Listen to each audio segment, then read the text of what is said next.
what do we have planned tonight? Well, I was thinking that I was gonna read to you all. I really enjoy whispered reading,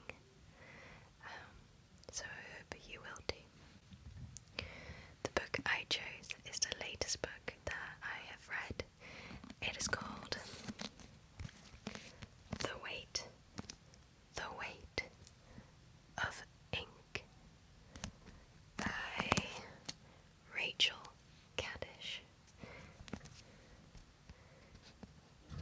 The weight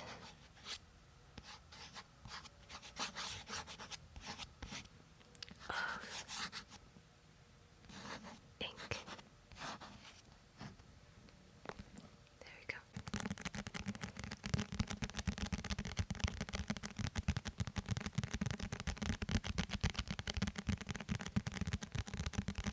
It's really nice sounds. Tappy taps. Tappy taps.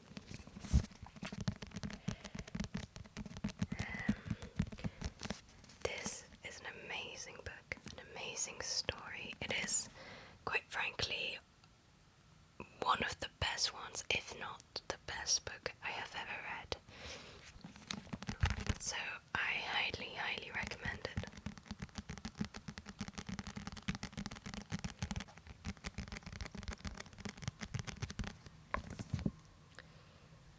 Alright, I'll start reading. I hope you enjoy. And if you do, let me know if you want a part 2, because I definitely can't get through all of this in one sitting.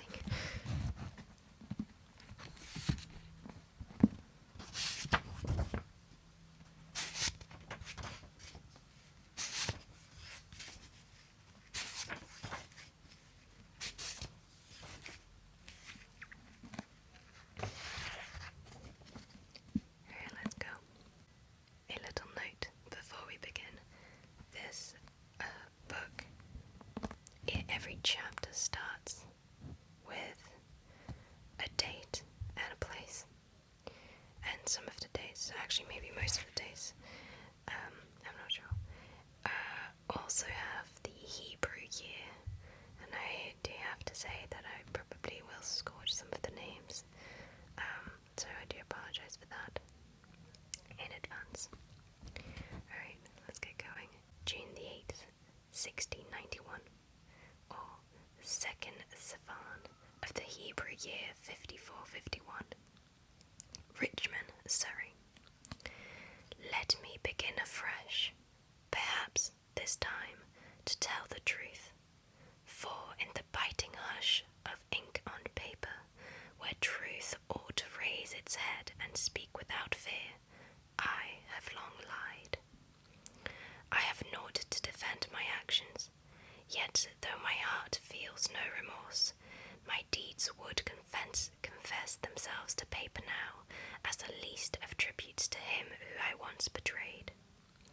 In this silenced house, quill and ink do not resist the breath of my hand, and the paper does not flinch. Let these pages compass, at last, the truth, though none read them. Part 1. Chapter 1. November the 2nd, 2000, London.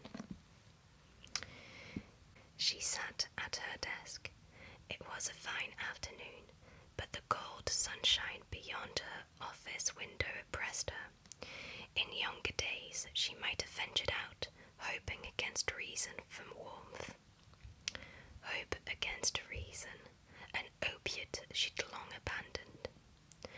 Slowly she sifted the volumes on her desk. A dusty bilingual edition of Usk's Consolation lay open.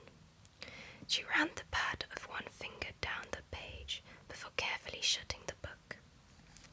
1:30, and the American hadn't so much as telephoned. A lack of professionalism incompatible with a finding of this magnitude. Yet Darcy had said the American was his most talented postgraduate, and Darcy, perhaps was alone among her colleagues was to be trusted. Levy can help with the documents, Darcy had said over the phone.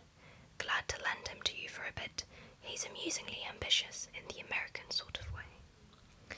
Thinks history can change the world, but even you should be able to tolerate it for 3 days. Recalling, Helen almost chuckled. Even you, good for Darcy. He evidently still thought Helen someone worth standing up to. 3 days, of course, was nowhere near the time required to make a true assessment, but it was something, far more time, in fact, than Helen had any right to. Only the Eastons' ignorance of the usual protocols had prevented them from laughing her out of their house when she denounced her she required further access to the documents. She dared ask no more, sitting there at the dark wooden table opposite Ian and Bridget Easton, the sun from the windows lying heavily aslant the couple's manicured hands, the towering millioned windows casting bars of shadow and diamonds of light, and Helen's own thoughts tumbling from what she'd just glimpsed. Consultations like yesterday's weren't unheard of, naturally. People sometimes turned up old papers in their attics or at the bottom of handed-down trunks, and if they didn't think to call an antiquities council, they contacted the university and asked for the history faculty. Yesterday's caller, though, had asked specifically for Helen Watt. Ian Easton, the name, had meant nothing to Helen, though he'd said he'd been a student of her once, years ago. My wife, you see, inherited a property. Easton's manner over the telephone was apologetic. Helen might not recall how she degraded his efforts as a student, but evidently he did. The house, which belonged to my wife's aunt, dates from the late 17th century. Our plan all along has been to renovate, then open a gallery in the house. Of course it's all my wife's idea. She's the one with the aesthetic sense, not me, and she understood right away what could be done by juxtaposing high modern art with those 17th century rooms. Unfortunately, though, Easton paused, then continued carefully. There have been delays. 2 years' worth, in fact. Consent to renovate a listed building is hard to come by in the best of cases. An uncomfortable chuckle as he hastened not to offend. Not that the local planning authority's caution is inappropriate. The conservation officers are only doing their job.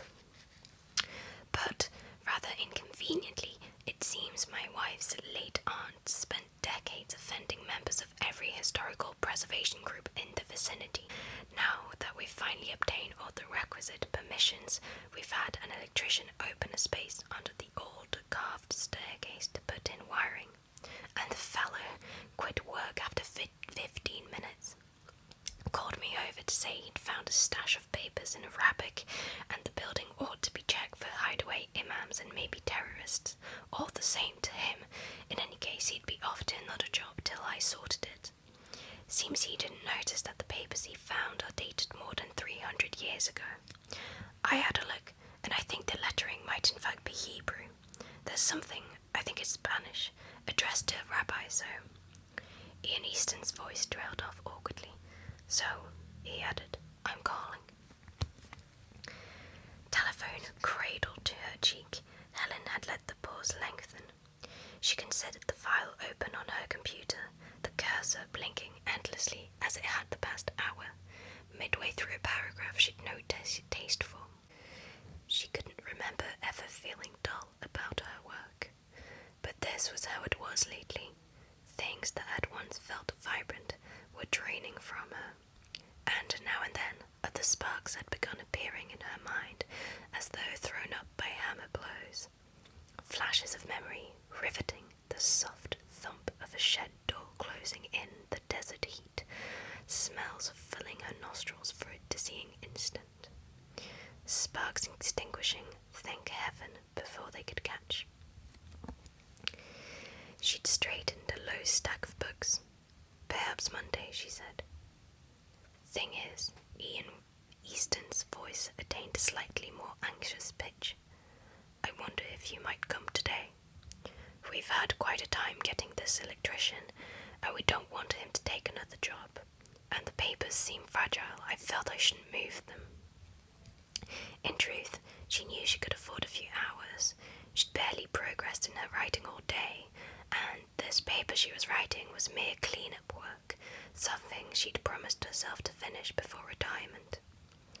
A summation of the sparse facts known about the dispersal of the London Jewish community during the 1665 to 1666 plague. Their imported rabbi, fleeing England the moment the pestilence set in, wealthy congregants escaping to the countryside, then little trace of London's Jews in the city's records until the community reformed a few years later under new leadership. She'd not be sorry to leave the work behind for an afternoon. Still, she'd hesitated, interrogating Ian Easton for further details of the history of the house. When at last she acquiesced to his request, it was in a tone certain not to encourage romantic fantasies regarding some collection of old papers under his stare.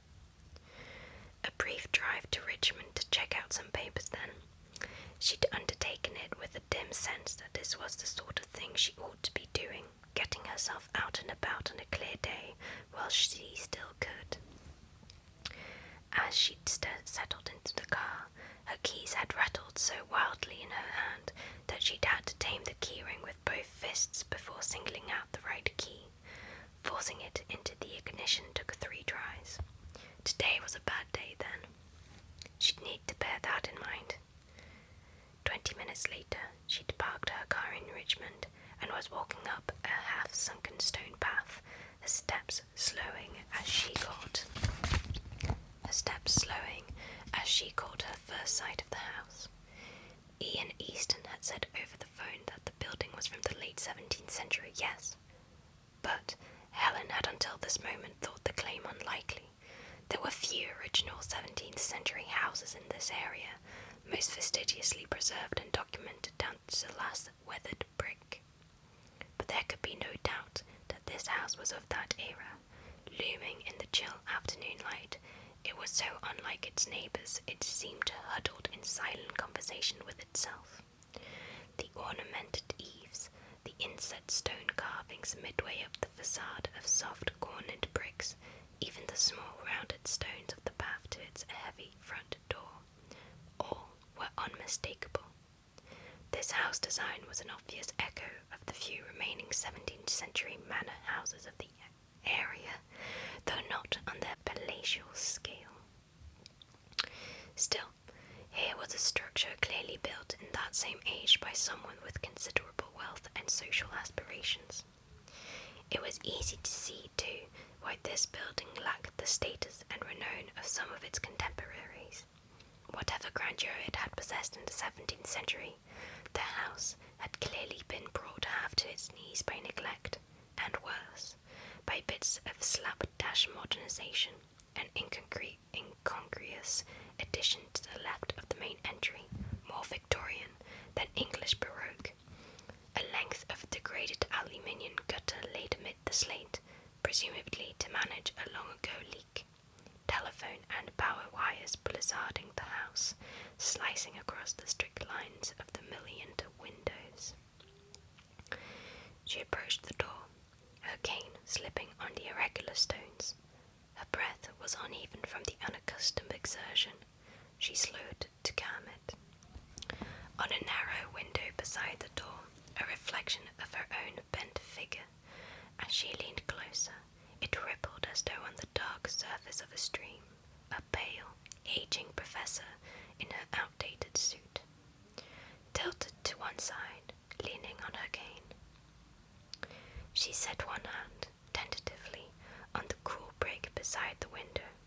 Like a common housebreaker then, Helen Watt leaned in. Her breath fogged the glass, but as it cleared she was able to make out the dim atrium, at first faintly, but then in greater detail. She drew a sharp breath. Wooden cherubs lined the lintel above an interior doorway. More like them wreathed the top of the great same cherubs adorned to have the 17th century manors and palaces still extant in Surrey, though the name of the master carver whose calling card they'd been was lost to history. Straightening, she took the cold iron knocker in her hand. Both the smooth, weighty metal and her thin, quaking hand were impervious to the sunlight that fell profligate. Sorry, I'm not sure how to pronounce that. Over everything. The door, the marble threshold, the sleeves of her wool coat. The knocker's blows reverberated dully through the thick door and died, and in the silence, the unmistakable silence of an old house, she felt, for just an instant, the old feeling, the impossible ache of standing so close to a piece of history, a feeling like something dropping endlessly inside her, like being in the presence of a long-ago lover who had once known her every inch, but now refused to acknowledge her. A tall, well-coiffed, blond man opened the door. "Professor Watt, we appreciate this more than we can express, truly." Ian Easton's strained greeting echoed in the dim, cavernous entry as he gestured her inside, but she hardly heard him. Heavy wood carvings, a towering ceiling framed by a balcony that looked down from the house's third story, rows of boxed artwork resting on the stone floor, the smell of fresh paint. Ian was talking, his brow furrowed. "I was your student's ages ago. Naturally, you won't remember me." He was at least well-mannered enough to spare her the necessity of saying as much. He led her forward into the atrium, slowing his gait to match hers. "I'm so sorry we've had to trouble you. Surely you have more important things to do with your time." She stopped walking. Above her the broad lintel loomed, the carved cherubs arrayed like sentinels. Ian stopped beside her, though after a respectful pause he continued his explanation. Of course, when he'd seen what he thought was Hebrew lettering, he'd recalled her expertise in the area. Really, if she could offer some suggestion as to what to do with the papers, he'd be tremendously grateful, because even under a thin coating of dust, the cherub's smooth faces shone with expressions of childish wisdom. Ian was speaking, but the house was speaking louder. The house was nearly deafening her. It struck Helen that there was a chance it might matter very much indeed how she got along with her former student. She forced herself to bring her attention to bear on the casually but carefully dressed man stooping to address her, as though still anxious to earn his professor's approval. "The thing is," he was saying, "we've already had such a hard time getting permits. At this point, any further delay—" Under Helen's sudden scrutiny, Ian faltered. Leaving the rest unspoken, he led her toward the grand staircase. She had time to take in an abundance of burnished wood, the heavy banisters and side panels ornamented at every step, and more elaborate carvings ascending the walls where the staircase turned and rose toward the second floor. But Ian led her past the stair, around its base to a plain, panelled area facing away from the entrance. There, on a small card table beside the window, was a single cracked, leather-bound volume. Beside it lay the 2 pages Ian had told her about over the phone. The first items his electrician had removed from under the staircase upon discovering the documents. For an instant, she allowed herself to stare at the pages, taking in the thick, textured paper she dared not touch. Then, at the counterpoint of 2 alphabets on the page, the Portuguese lettering that led from left to right, interrupted by scattered Hebrew phrases that ran in the reverse direction. Slowly she read, and reread, Ian's voice coming from just behind her. "Over there," he said, and pointed. She lifted her eyes. There, in a dim corner at the base of the staircase, Untouched by the blinding light of the landing's windows was a small panel that had been forced open. Ignoring Ian's tentative offer of help, Helen approached the opening. Lowering herself slowly to the floor, her cane trembling heavily under her weight, she knelt before it like a penitent. I think this is it for tonight. Thank you so much for watching. If you're still watching, please leave a like, comment, tell me if this relaxed you, what else you would like to see from me. If you want a part 2, of course. We read up to page 12 of this book. I really, really, really love it. It's a bit of a slow start,